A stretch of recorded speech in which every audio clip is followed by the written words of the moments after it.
What's going on, everybody? Jason Cole here with rcgroups.com, and we're taking a look at the new Eachine Goggles 1 video FPV goggles. So I was real excited about these when I first heard about them, and Banggood offered to send me a pair for review, and they came in and I was able to open them up, check them out, get to play with them a little bit, and we're going to talk to you a little bit about the things I like and the things I don't like.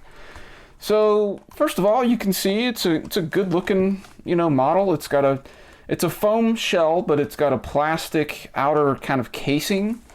And the first thing I really noticed was that it just kind of didn't look that good as far as the plastic casing. It's kind of this shiny, it looks just kind of like cheap plastic to me, but really the fit and finish was what I had a problem with. You can see it kind of sticking out here. It just kind of, it's just not stuck all the way in some places. There's some edges poking out. It just didn't look super professionally done, but can't really complain too much about it. Now the antenna connector here, it's an RP SMA connector, and it was kind of offset a little bit in the hole, and I thought that was going to be a problem. It ended up not being. What I did was put an RP SMA to an SMA adapter on it so I can use my standard SMA antennas, and that just makes getting it on and off really easy. You don't have to worry about trying to get down in underneath. If you can see there, it's pretty recessed down into the foam, but not too bad to get to. Now you might notice some holes at the top and the bottom, and that's because it has a built-in fan. So if you've ever had your goggles fog up on you, the fans are great for eliminating that, so it's really nice that they included that. On the left-hand or right-hand side here, we've got our menu buttons. This is the kind of power and scan button. We do have an AV selector button, the menu and selector buttons for changing our contrast, brightness, those kinds of things. We also have an HDMI in connector right here. It's a mini. And then we've got a headphone jack. So this does have audio out, but there's no speaker, so they provide a headphone jack so you can plug in your earbuds or headsets and be able to listen to your quad or whatever audio you've got running through that, which is pretty nice.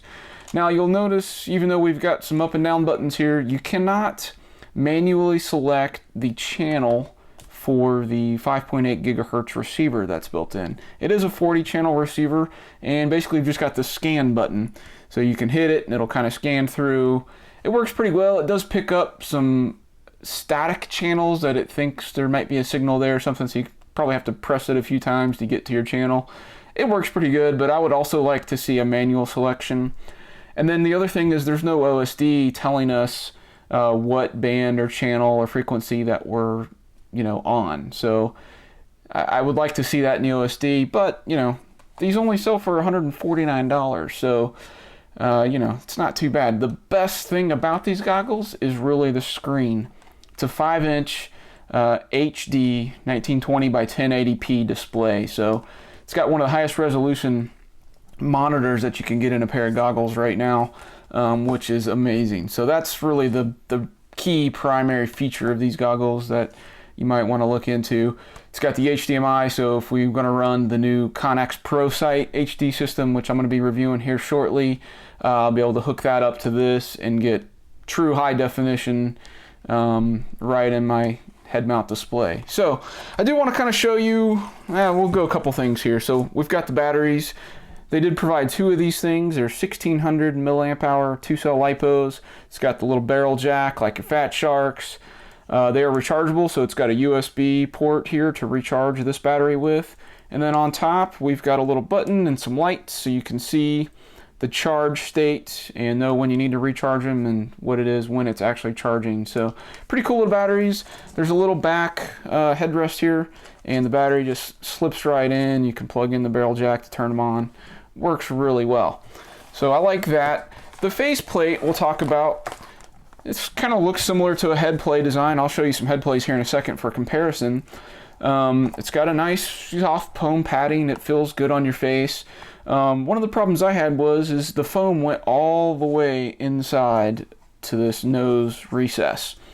And when I tried them on the first time, the foam was kind of bunched up around here, and it actually was pinching my nose shut. So I couldn't breathe from my nose. I had to be a mouth breather to use these. So what I ended up doing was taking a hobby knife and kind of cutting away and getting down to the base foam. So my nose sits in here nicely now. It doesn't get pinched.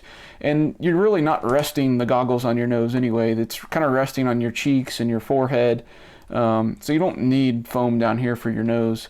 One thing I did notice when I did this cutaway was that the plastic shell was kind of coming up and hitting the bottom of my cheeks underneath right here.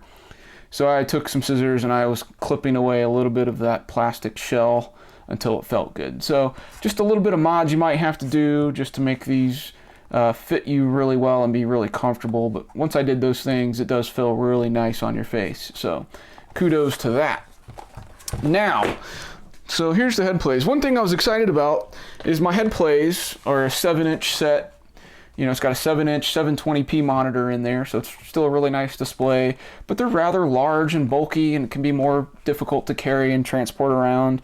And it's got a really large field of view, which is great for airplanes, maybe not so great for flying quads. So I was excited about the 5-inch screen of the Goggles 1 because I was like, hey, it's going to be smaller, the field of view is going to be smaller, it'll be a little bit more portable. And so I've got these other Eachine goggles, and these are pretty small. You know, you look at these compared to the head plays, you know, it's a big size difference. And I was expecting that kind of same difference with the new goggles, and you can see here, they're not much smaller. They're pretty much just as big as the head plays. So I'm not sure why that is or why these weren't, you know, a whole lot smaller, but they're still pretty big, and the field of view is still pretty large. It's 78 degrees. So it's a little bit smaller than the head plays on the field of view. So, you know, I'm kind of thinking my perfect field of view would be somewhere like 65, 70. So we're getting close with this at 78. I don't really like the field of view of the smaller Fat Shark goggles, the 30-degree field of views. I think it's just way too small. You don't get a lot of detail. It's just tiny.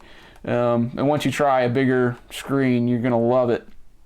But some guys don't prefer the huge field of view of the the head plays. So that's why, you know, 5-inch screen is a pretty good size. I think maybe a 4.5-inch screen and a much smaller package might even be a little bit better. But let's go ahead and power it on, and I'll plug in my quad here, and we'll give you a look.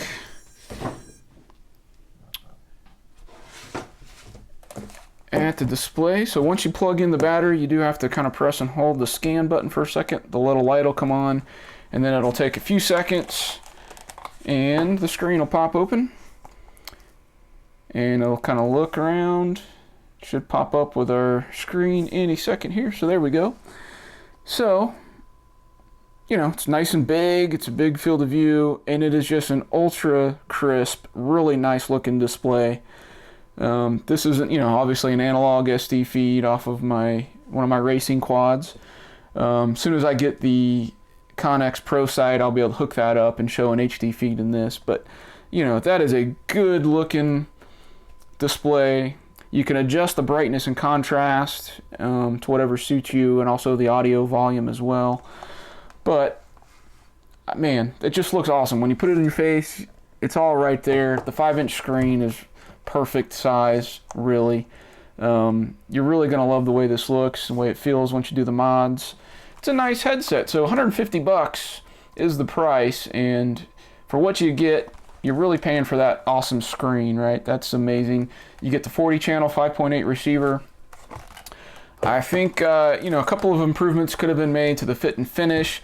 Would have really liked to see manual channel selection. And then one of the kind of maybe a deal breaker for some people is there's no analog audio video in.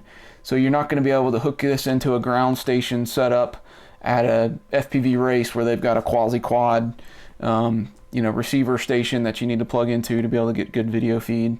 You're basically, if you're using 5.8, you're stuck on the single channel receiver that's included, and that's it. Otherwise, your only video input is going to be the HDMI here for your HD FPV systems like the Connex, or if you're going to plug it into your computer, or your iPhone or whatever, and you want to watch movies, you can do that all in here too. It's kind of cool for that as well. So I think the next step here is we're going to take these out to the field. I'm going to do some flying around, see how the receiver works. We're going to try to stick the video camera inside the headset here and record that, and we'll check it out. So far so good for the price. I think it's a really good value. The screen is really the primary thing you're looking for on these. It's nice that you got the fan to prevent the fogging in the lens there. But they feel good. They look good inside. It does the job.